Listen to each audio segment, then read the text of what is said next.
Welcome to the Enneagram with Chelsea and Nicole. Today we're getting right into this core topic of Enneagram. So curious, Nicole, actually, after working together for over 5 years, I don't know your origin story. So how did you come to the Enneagram? And then how has it informed your work over how many years too? Yeah, I'm surprised we haven't talked about this. This is fun. So from a young age, I suppose here's the nitty gritty of it. I've really kind of identified that human brilliance is super powerful. And I don't know why, as a young person, that I felt so affected and was so observant of certain human capacities that I felt were particularly brilliant, like, certainly talented humans and where that came from and how people were so good at certain things. So I've been practicing the Enneagram for, probably over 20 years at this point, because I started very young and I was introduced to it by a friend who's older, and it revealed to me a certain kind of map of human strengths and pretty much like the source of those strengths, and from a kind of a deeper soul level. And that intrigued me, and it gave me a framework from which to really appreciate and also more precisely and accurately observe human strengths. And all of the nuances that the Enneagram provided was super interesting to me. And so I kind of nerded out on it. But really, that's the basic story. It was really intuitive.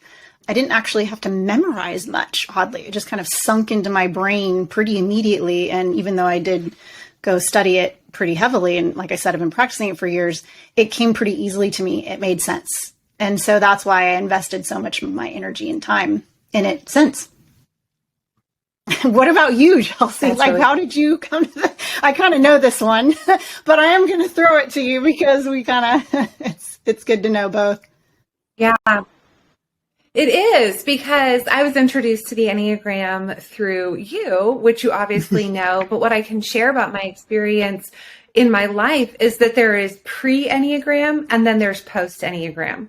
And similar to you, when I was introduced to the concept and started practicing it and seeing the power of its work, it became, this is not to diminish its power, it was like looking into a crystal ball. Like, it was so deeply like soul riveting that it was unlike any other kind of personality or operating type I'd ever experienced before.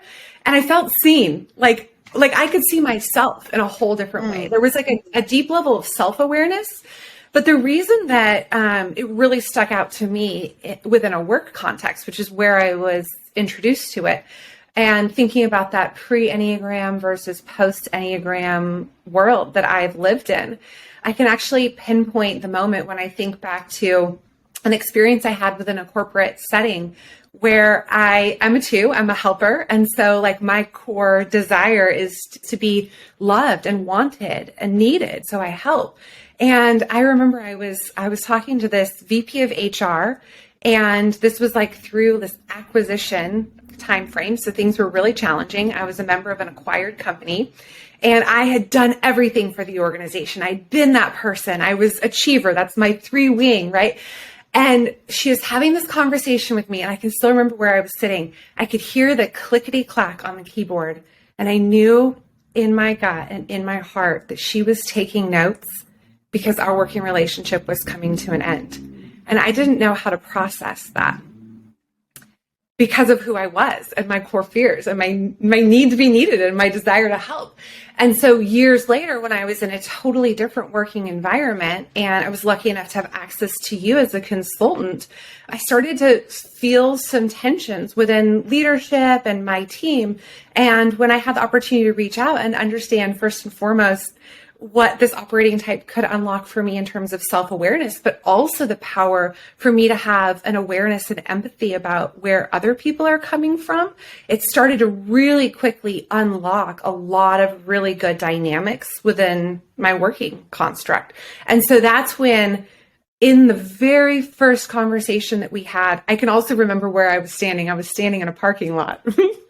and the power of it was like this works, this resonates, this feels different. I feel like I can be seen and see myself, but also I can just see how others are operating in this world and not take it so seriously or so personally, but have a construct to understand really what's at the core or the root of what's happening. And so I think of the pre-Enneagram world. I think of my first experience and the power that we, built strategies together and learning a lot about it over the last 5 years. And then I think about what brings us to this day. Like, it's quite complex and there's a lot of opportunity to leverage it, but its power can be misunderstood. It can be weaponized if it's not like used or thought of correctly. And so that's really why you and I are speaking today, and why we're doing this work matters so much. And I think we've both had personal and professional success with it. And so the desire is to bring that knowledge to other people, give them insights. Why does the work matter to you? Well, I think that the Enneagram is one tool, right? And there are many tools in life to address the challenges of, I would say, our day. Here we are. I have said this before. Chelsea probably heard me, that we were engaged in the fourth industrial revolution. We've got increased, potential wars, climate change.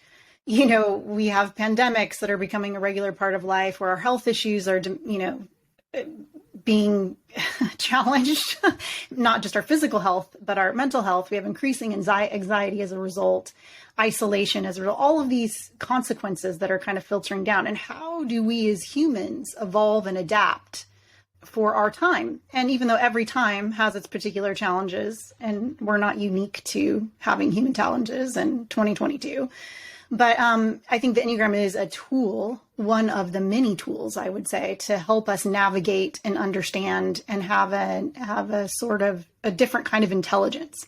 And what the Enneagram brings in terms of intelligence is, I suppose, the invitation that I have to us all in this moment, which is really engaging the complexity of life. Like, we're in a sped up, fast, very complex world. And the human need to have easily understood, bite-sized information, things that are complex, we want them to be more simplified in order to understand them more easily, so that we can get to something that's useful and that we can, move on. But the invitation here is to actually engage the reality, which is, it is complex and it takes time to understand, and it takes capacity and skills. And those are all require effort and work. And I suppose that this kind of work, I think, is not only worth it in terms of, actually growing us, but it's also worth it in terms of reducing our pain and our anxiety and our suffering. Yeah. Just to create a little bit of clarity around the word anxiety, because that's such a hot topic and a key theme and trend as we think about the last couple of years and the way that it's impacted mental health, and anxiety and depression being a part of that. I think of anxiety the way I hear it in the media, right? And experience it in ways personally. But can you shine some light on what we mean by anxieties within the context of Enneagram? Yeah. So, anxiety, I think, it includes what we all kind of assume, where there's stress, pressure, there's many words to kind of refer to similar things. And I do think that it is bundled in there. And I think it's useful to parse it out. And I think that the Enneagram actually is a tool that helps us uncover the source of our anxiety. Like, what are we really having anxiety over? And anxiety in the Enneagram sense really relates to our fears and our stress responses. Anxiety creates stress. And the Enneagram kind of offers a map to how each type disintegrates really under stress. And understanding that can be really useful because it's very predictable, super durable. And in that way, it helps us to much more easily create practices around, our stress responses, because they are so incredibly predictable. So that was maybe one thing, in Enneagram terms, but I think that anxiety can mean different things to different people. But I think overall, it's the things it's a sense that's super disruptive and causes us stress and pressure and the deep discomfort in ways that we want to resolve. We want to solve our anxiety. And this is something I talk about too, that humans unconsciously or semi-consciously end up solving our anxiety before we're actually even aware of the true problems. Either they're operational problems or organizational problems or human problems. We don't necessarily take the time to dig into what the source of our anxiety is before we just try to solve it.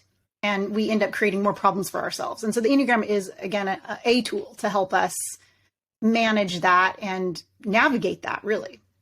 Yeah. Knowing what my default source of anxiety is has given me a high aptitude to understand when I'm starting to feel or experience or respond to the stressors, to take a step back and realize, oh, I'm trying to either meet this need, this desire, or fend off this fear, and it's oftentimes subconscious. And so I think as we continue to delve into what the Enneagram is and the different types, for me, it has clarified what the source of anxieties could be. And then, like you said, as I start to engage with people and notice different behaviors or think about predicting outcomes from maybe major transitions or stressful situations, it has given me a lot of self-awareness, first and foremost, and then a lot of clarity about where people could be coming from when I start to experience their stress responses. Oh, absolutely. This intro conversation has been really, really fun. In our next episode, learn more about the Enneagram itself. So less about Chelsea and Nicole and how we came to it, and more so about what is the Enneagram. Thanks so much.